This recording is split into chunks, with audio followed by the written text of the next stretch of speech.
My name is Chenta Laury, and I'm a visual artist and teacher. I work primarily with wool and silk fibers, but I've also been working with kappa over the last several years as well. Yeah, and I'm Medeiros, Dr. Medeiros. I'm a biologist here on Maui, and a collaborator with Chenta on her work.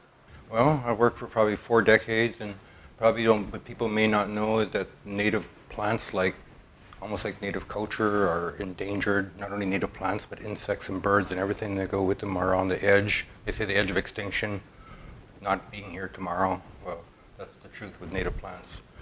And so I've kind of worked my life in not only the study, but in maybe doing some CPR on the aloha and the relationship between plants and people, and a little bit of that. So as a result of our work together, I created 2 pieces. And one is made through a felting process. I hand felted it. It's this piece here. And felting is technically the matting together of fibers. It's the most ancient fiber craft form that we know of. There are examples of felted materials that date back to 6500 BC.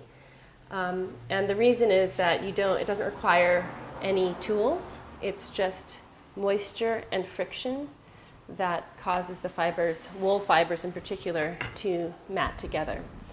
I've used 2 techniques. The wet felting technique I used for the background as the base fabric, and then I've used a dry felting technique, which is a much more recent process because it uses a tool. It uses what's called a felting needle, which are barbed needles, so they have the point at the end of the needle, but then there's also barbs coming off of the needle that go in the opposite direction. So when you poke the fiber, some wool fiber, into a base fiber, a base cloth, the fibers are pushed down and then other fibers are brought up. So it causes the wool to adhere to itself. And you can work with get much more detail by working with a felting needle. And artists have, I think in the last 20 years, have discovered that because the felting needles were created to make large pieces of flat felt that you see in the craft store by just running them through a machine with thousands of those barbed needles going down. So it's a much quicker felting process in a way than the wet felting process, but you don't get, it's not as painterly because the fibers aren't actually bonded together in a permanent bond, which is what happens when you wet felt. The protein from one fiber bonds with the protein from another fiber. So the background is all wet felted, and then the detail of the figure and the color leaves are needle felted. So wool fibers come from sheep, and sheep come in many different colors naturally. But if you get white wool, then you can dye it. I do dye a lot of my own wool, but I also purchase wool that has already been dyed with synthetic dyes. And some of these are plant dyed and some of them are synthetic chemical dyes. But you have the same variety and palette that you can have with painting because you can mix colors similarly to how you can mix watercolor paints or acrylic paints, in that you use carders. I actually use dog brushes because they're easier to come by. So if I have some yellow fleece and some blue fleece, I can card them together and make any shade of green depending on the proportions that I want. I will say that it's not a true blending of the fibers. It's more like a pointillist. It's an optical illusion to some effect, but it allows for a lot of depth of color. So that's, yeah. So there's no end to the range of color that you can get working with wool. How does that work? Now, the felting needle allows you to have a lot of control. So I'm basically drawing with the wool.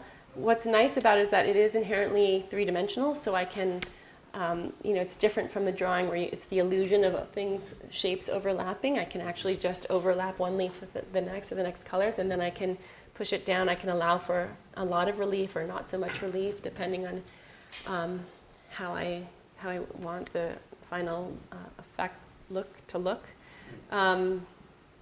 But yeah, no, I think it very much feels like a drawing process to me, although I am aware when I'm not playing with illusion and I'm really physically just overlapping forms.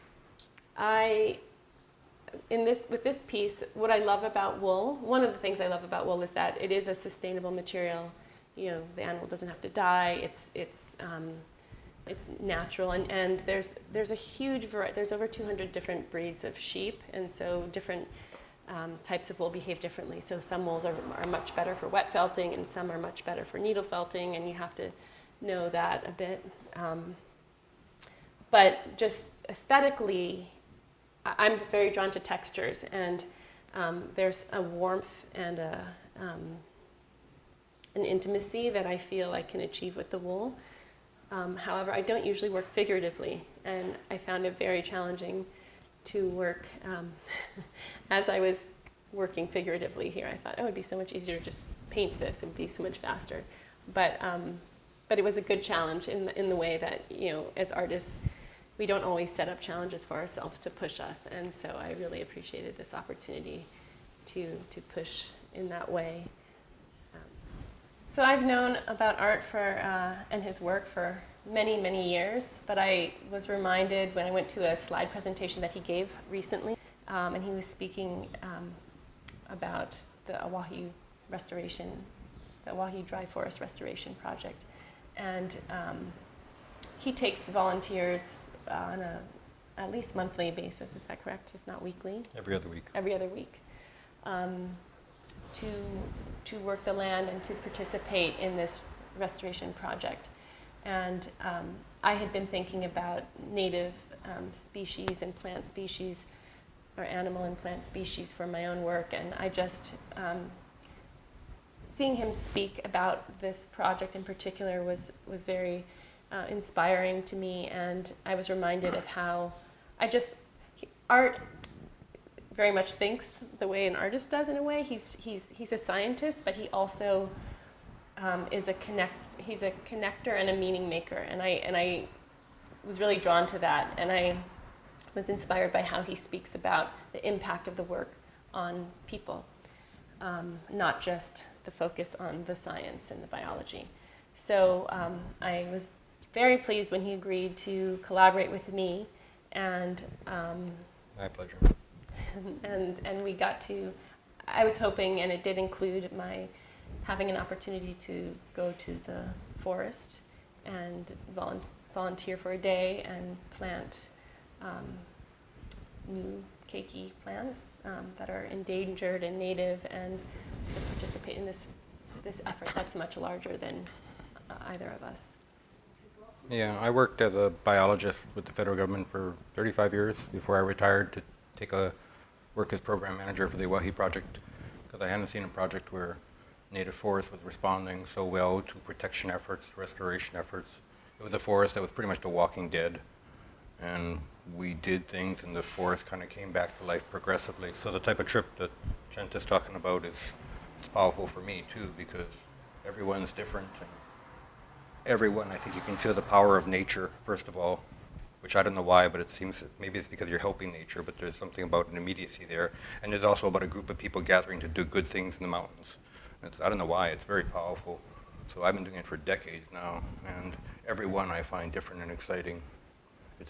And it is this idea, if you ask me, of what she's captured here, this idea of, I see this all the time with people looking at nature and saying, wow. You know, sometimes I say, oh, it's an antidote for email, because it's so quiet, and it's so beautiful, and it's so almost to me like art, or like we imagine God to be. So I think it enriches our life, and so some people say, oh, we're saving it, but I'm not sure we're saving it. There might be some mutual saving going on. I'm glad to hear you say that, because that is, you know, I came with all these ideas that I thought I would expand on through working with Art and talking to him, but really it was about this very intimate connection between the individual human spirit and the work with the earth that I was trying to capture in this piece. And you know, kalo is not something that's grown at Oahu, but this was the image that came to mind, and I feel like given the cultural significance of kalo to this place, culturally, and just the revival that's happening, but also reflecting on a time when these concerns that we have now didn't exist, because human beings, at least in this particular culture, were at one and very aware of the mutuality of the importance of what nature gives to us and their dependence on the aina and vice versa. And so that is that image of health and balance was what I was hoping to achieve. So the question was, how do we do it? I guess the basic method is to build a house of shrubs around the old trees. When I first came there, people were always saying the old trees, which were hundreds of years old, they saw the passage of Cook. They haven't had babies in hundreds of years, and people would always say that. And I said, well, why should they? They're not in a forest. And so maybe if we build a house around them, the babies will come. It was pretty naive, because I didn't know all the other things that could go wrong. But there was a lot that went right with it. Well, I mean, it is these ideas. For me, it is humbling that these ancient trees are some of the most ancient organisms on the island, right? I mean, they're all standing. They all saw Hawaiians, native Hawaiians that had never known Europeans walk under them, you know, and they saw the passing of European ships. They saw the changes. They're the last survivors of old Maui, and people thought they're like fossils that can't be brought back. And so the idea of kind of building a house around them and having the babies come back, well, that's super exciting for me as a biologist, but to me it's actually not as exciting as seeing people care, because I know that I'm going to pass away. Because I'm going to pass away, I won't be able to protect the forest anymore. Somebody has to. And so seeing this thing happen, I mean, right now this is a cultural thing, but culture is the same way. There kind of has to be a kind of a cultural reignition. There's a line from a New Zealander that I like. He says, rediscovery will not be enough. It has to, before that has to come re-enchantment. And so that's kind of what's happening here, and that's what happens at Oahu all the time, is that people see forests and they say, wow, they're beautiful, actually. The way that you would think of like art or something like that, you feel when you look at good art, you say, wow. And that's the way I feel in forests, except that it's a big wow because it surrounds you. So I would say that that's what I would have to say, is that as much as we give the forest, I tell people, as much as anybody tried to help the forest, no one ever helped the forest as much as the forest helped them. You know, Chenta and I are similar people, right? And Chenta's an artist, and she works with wool. I could have worked with wool. I work with plants, and I went on a different voyage of familiarity with the plants, and when you develop familiarity, you want to protect them. And so our work kind of comes together, but I think both like the same thing. We're both trying to protect things that are Hawaiian, that are unique. We don't want everything to be swept away so rapidly by culture. I mean, by these cultural changes. So it's a little bit of that, and then I think there's a little bit with Chenta. For me, the capturing of her inner spirit, and maybe that's kind of what Oahi is all about too. But there's a kind of a putting of something special here. Chenta's a special person. She could have been a biologist. She said I could have been an artist, but she could have been a biologist because she has that give a rip kind of attention to everything that she does, and that's kind of what you have to be a successful biologist, or probably a successful artist. I love what you said, and it's true. I've talked to every time I talk to a scientist, I'm very inspired, and I think I could have done this. I could be a botanist. Absolutely. But I also think one thing that we share is a relationship to this place. We both grew up here, and I think that in my own work, in my own journey as an individual and as an artist, the relationship between identity and place is important to me, and I've been exploring it. And I think that even though neither of us are Hawaiian, the values of a place are live deeply in us, and I think in anyone, depending on where you grow up. And so, I think of these three important Hawaiian values of malama ikaina, which is what this is titled, caring for the land, caring for the place, a concern about leaving whatever you do, how it affects the next generation, as Art just spoke about wanting to be sure, like after he passes, he's thinking about those who come after. Anyway, I reflect on that, and I do think that that's maybe what we share, and it has informed who we are and how we think and how we relate, and both wanting to contribute back to that. And I do think, I don't want to talk too much, but I do think that we're both Kama'aina, and so because I want to explain the real story of Hawaii because a lot of stuff isn't naturally from the people who are from Hawaii, and so I think there is there is a place for an authentic story, and so I think Chenta captures that. Most often work abstractly, and through this collaboration and through the work, through my visit to Auahi, it became clear that I needed to focus on the human element and the relationship between the individuals and the intimacy of the individual and nature. And so I portrayed Kala'au, who's an 11-year-old girl, in this piece. The piece is made of kapa through a very traditional method, which I have been studying, and it's important for me to continue to process the vauke in a traditional way. But I also have combined it with a colored pencil and embroidery representational image, which is not at all traditional, but it made sense to me for a number of reasons. One including that, well, in addition to wanting to portray this individual, I remember Art at one point talked about restoration is not really, true restoration isn't possible, that he talks about his work as intervention biology because we'll never get it back to how the forest actually once was because the conditions surrounding are completely different, and that it's in a way a new iteration of the old forest and the natives. And so I felt like it was reflected in this piece as well, the old and the new. And on the one side I have Ohia Lehua represented, which is one of the most important ecologically and culturally significant species of the native Hawaiian forests. And it is also, I mean, Art can speak more to this, but it's also one of the most adaptable and species, and it lives in a variety of different conditions. And it also sustains the life of a huge variety of biodiversity, so of other insects and plants and birds that feed on it. And it is currently under a terrible threat, the rod or rapid ohia death. And early on, Art and I had talked about what form the work could take, and he talked about maybe a celebration of a species, and I asked him what species was maybe most important or significant, and it was a difficult question for him to answer, but it was clear to me that his concern for the ohia is perhaps the most significant right now. And so on the one side, on the right side, which is representing more hopefully the future, it's a hopeful, this piece is a hopeful image. It's meant to, it's a result of the hope that I took away from my experience in the forest.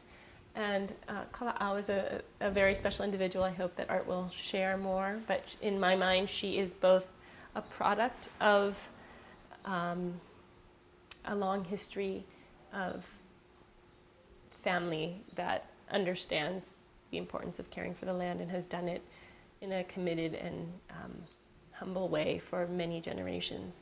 And so she's a product of that, but she's also, I was very moved by, at 11, how clear she was on what her role and relationship to the land is. She describes herself as a botanist, and she's homeschooled, and she spends many weekends happily doing this work with volunteers. She's the only young person, she's the only child that I think is allowed to even come at that age. But she's extremely knowledgeable and mature and wise, and so she represents my hope for where this can go, and I think is it just the embodiment of what Art hopes for in terms of igniting, re-enchanting and reigniting the vision for how to be in this place for the future. She's also holding, I wanted the focus to be on her hands. She's holding ripe Aiea fruit, which I stole from this caption of a photograph that Art had posted, rarer than gold. So the title of this piece is Rarer Than Gold, Kala'au with ripe Aiea seed, fruit. And I tried to show the seeds are placed on her, over her heart, and they are through her hands, and she's sort of scattering them, they're sort of falling away. And with the kappa making process, the last beading is always done with a watermark in Hawaii, which is unique to Hawaiian kappa. And it just happened that the watermark that I carved has can be either a leaf or seed shape, and then so it's sort of implicit in this piece. It's the body of the piece. It's taking the form of the leaves of ohia on the one side and also of the seeds of the aiea on the left side. I think what Chenta said is, I'll pick that out, is that the forest is at such a point of loss when we got here that for it to be here in a century, it's going to have to be reborn in a way. And it will be reborn through people like Kala'au. Kala'au is Kala'au Kiokumalie. So she's the only, there probably are other uninterrupted legacies of Hawaiian botanists, people that really know Hawaiian plants that I'm not aware of, but this is one that I am aware of. And it's 5 generations deep. And that goes actually back to the people who first took the first European explorers through this area. So that's her great-great-grandfather that took through here.